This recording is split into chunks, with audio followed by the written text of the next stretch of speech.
বাইকটা যেহেতু আজকে বিক্রি হয়েছে, দেখো বাইকটা কিন্তু ছিল যেমন পাদানি চাকা, সেই দাম তুলে ঠিকঠাক করে বিক্রি খদ্দের বলে বলেছিল বিক্রি করে দেবে। তো আমি যদি জানতাম বিক্রি হবে তাহলে না হয় আমি আর একটা ভিডিও করে সেন্ড করতাম, পাঠাতাম যে গাড়িটি যদি কেউ নিতে চায় কমেন্ট করতে। আসসালামু আলাইকুম, সবাই কেমন আছো?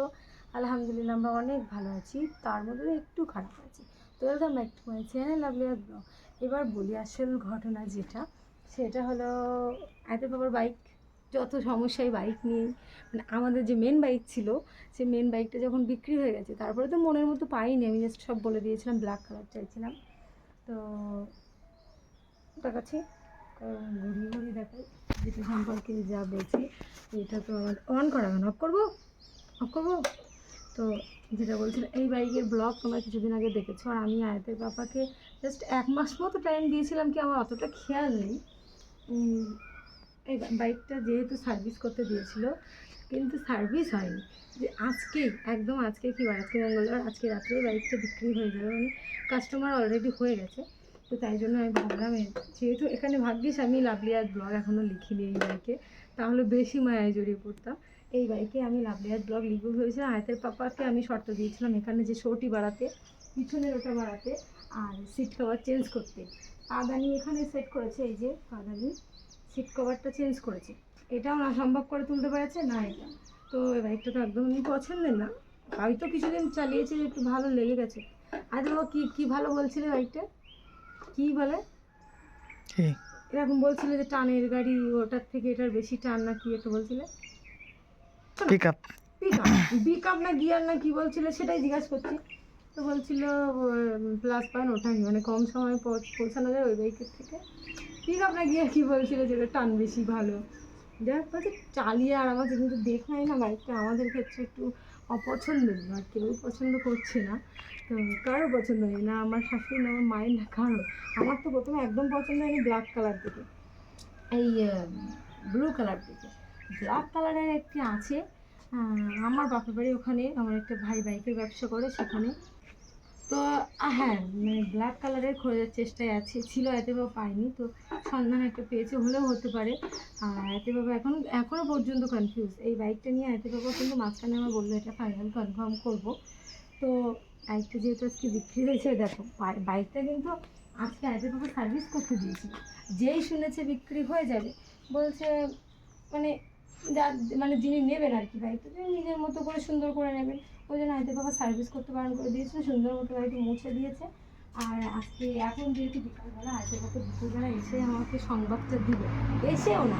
তো সব কিছু করে আজকে যখন ঘুম পাড়িয়েছে, ঘুম পড়েই মানে শুয়ে পড়ে আয়তে বাবা বলছে বাইক কিন্তু আজকে নিয়ে চলে যাবে। তো এটা হলো অ্যাপাসি 4B, তোমাদেরকে বলেছিলাম আগের বাইক বিক্রি হয়ে গেছে, তারপরে কিন্তু এই বাইকটি নেওয়া ছিল। কত দিয়ে নিয়েছিলাম সেটা নাই বললাম, কিন্তু বিক্রি করে দিচ্ছি। তা আর এটা প্রাইস তুলে লাভ নেই, যেহেতু বিক্রি হয়ে যাচ্ছে, আজকে রাত্রেই নিয়ে চলে যাবে।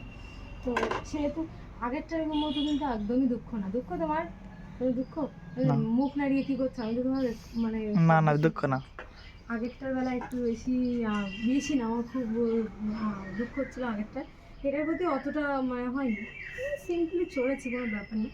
কিন্তু হ্যাঁ, সবাই চলেছে, মা উঠেছে, শাশুড়ি মা উঠেছে, ভাই উঠেছে, ভাবি উঠেছে, আমি উঠেছি, সবাই মোটামুটি বাইক চড়েছি। সবাই ভালো বলেছে কালারটার জন্য। তো আয়তে বাবা বলেছিল সেরকম, মানে যে দামে কিনেছে, আবার কিছু চেঞ্জ করেছিল, যেমন পাদানি চাকা, সেই দাম তুলে ঠিকঠাক করে বিক্রি খদ্দের বলে বলেছিল বিক্রি করে দেবে। তারপর আর আমি সময় দিয়েছিলাম, এই দুটো যেহেতু হয়ে ওঠেন সেই কারণে বিক্রি। তো আমার কথা রেখেছে, মাসখানেকের মধ্যেই বিক্রি হয়ে যাচ্ছে। তো কোন বাইক নিই সেটা তো অবশ্যই দেখাবো।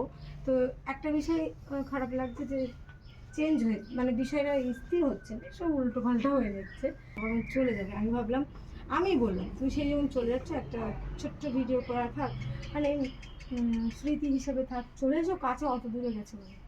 তো এই জন্য আমাদের বাইকে ফুল লুক মোছার পরে বেশ ভালোই লাগছে, তবু বাইরে ছিল, উঠোনে ছিল 2-3 ঘন্টা, ওই জন্য একটু ধুলো ধুলো পড়ে আছে। তো এটার কি একটাই চাবি ছিল? আমি একদিন মনে মনে এটাও ভাবছি যে আগের বাইকে যেহেতু চাবি হারিয়ে বা চুরি হয়ে গিয়েছিল, আমি ভাবছি এই বাইকে 2-3টে চাবি করে রাখবো, কিন্তু সেরকম হয়নি। সে একটা ভেবেছিলাম, দ্বিতীয়ত লাভলিয়ার ব্লগ লিখবো ভেবেছিলাম, কিন্তু আমার অতিরিক্ত ব্যস্ততার কারণে সেটাও হয়ে ওঠেনি। তো কিছুই হলো না। যাই হোক, আল্লাহ যা করে ভালোর জন্যই করে, ওইগুলো হলে একটু বেশি কষ্ট লাগতো মনে। তাছাড়া কিছু নেই, তুই বলবি। তো এবার চলো আয়াতের পাপার একটুখানি বক্তব্য শুনে, আয়াতের পাপা কী বলতে চাই। না না না, এই সরে এসো, সরে এসো। আয়াতের বাবা কিন্তু ক্যামেরা করে দিচ্ছিলো, তুমি এখানে দাঁড়াও। আয়াতের বাবা ক্যামেরা চুল ঠিক করছে। আমাদের বাইকটা কিন্তু এখানে থাকে, এখানে বাইক থাকে, স্কুটি থাকে। তো বলো, একটা কথারও দাম রাখতে পারোনি। প্রথমে বলেছিল এই বাইক বিক্রি করছি, সেরকম সেম আবার কিনবো ব্ল্যাক কালারের, সেটাও রাখতে পারোনি, ব্লু কিনেছো। আর এবার এখন বলছো অন ক্যামেরা বলছো তুমি ব্ল্যাক কালার। কি বাইক, এই বাইক নেবে না অন্য কিছু? এখনো ডিসিশন হয়নি। ডিসিশন এই বাইক মানে এই মডেলের বাইক না, এর টপ মডেলটা নিতে পারি, না হলে অ্যাপাচির মধ্যে কোনো কিছু, এই অ্যাপাচি কিংবা পালসারের মধ্যে কোনো কিছু। আমি বলছি না হয় তুমি এমএরটি কেনো, না একটা স্কুটি কেনো। বাইক এভাবে লেনদেন না করে একটা স্কুটিই কিনতে পারো। আর অন ক্যামেরা আমার স্কুটি কতদিন পরে? আয়াত স্কুলে ভর্তি হলে। হ্যাঁ, আয়াত স্কুলে ভর্তি হলে তো সেটা 6 মাস, ঠিক আছে, অন ক্যামেরা। আর 6 মাস পরে আমার স্কুটি, তাই তো? ঠিক আছে। তো এই যে আরে বাবা কিন্তু গিটারটা দেখতে পাচ্ছ, নামাজ পরে উঠেছে যেহেতু চলে যাবে। তো এই যে গাড়ি ফুল লোক একবার জাস্ট দেখিয়ে দিই। আমার যে গাড়িটি, যে তুমি যদি আগে বলতে, মানে বিক্রি করার চিন্তাভাবনা যদি আগেই থাকতো, এত বাবা মাঝখানে বলেছিলো একেবারে নিয়ে নেবে, তো আমি যদি জানতাম বিক্রি হবে, তাহলে না হয় আমি আর একটা ভিডিও করে সেন্ড করতাম, পাঠাতাম যে গাড়িটি যদি কেউ নিতে চায় কমেন্ট করতে, কি কিছু ফেসবুকে যেহেতু স্টোরি দিলে সবাই কমেন্ট করে, আগে বাইকের বেলায় করেছিল, অনেক অনেক দূর থেকে কমেন্ট করেছিল, তো আমি সেরকম কিছু করতাম। তো এদের ব্যাপার না, সেরকম কিছু না, হুট করে বললো। আমি 2 ঘন্টা আগে জানতে পেরেছি, হায়াতকে ঘুম পাড়িয়ে ইফতারি রেডি করে, তো আমি বললাম ঠিক আছে এবার একটু ভিডিও করে যাও। তো এই যে বাইকটা চলে যাচ্ছে, তো মানে আশীর্বাদ রইলো এর উপরে, ভালো থাকবে যেখানে থাকবে, তাই তো? তুমি যাকে দিচ্ছ চেনাশোনা তো? শাস্তিনগর বাড়ি। চেনাশোনা, মাঝে মধ্যে দেখা হবে। তাহলে আগের বাইকটা যে নিয়েছে দেখা হবে না মোটেও? আমি তো এখনো দেখতে পাইনি। সেরকম বেরোয় না, সেও শাস্তিনগরে, তেঘরিয়া। তেঘরিয়া। মানে আগের বাইক যে মানে যিনি নিয়েছিলেন তানার বাড়ির তেঘরিয়া, এই বাইক যিনি নেবেন তানার বাড়ির শাস্তিনগর, মানে আশেপাশে আছে, হয়তো কোনো না কোনো দিন দেখা হয়ে যেতে পারে। যখন আমাদের স্কুটি যিনি নিয়েছিলেন এখনও পর্যন্ত যাতায়াতে দেখা হয়, ভালোই লাগে বেশ। তো চলো আর কি, বাইকটি চলে যাবে, মানে এক্ষুনি চলে যাবে, এক্ষুনি। হাতে বাবা জাস্ট শ্যুট করে চলে যাবে। চলো ব্লগটা এখানে শেষ করি। ভালো লাগে লাইক কমেন্ট শেয়ার সাবস্ক্রাইব করতে ভুলো না, আর ফেসবুক পেজ থেকে দেখলে একটু ফলো করো। চলো, আল্লাহ হাফিজ।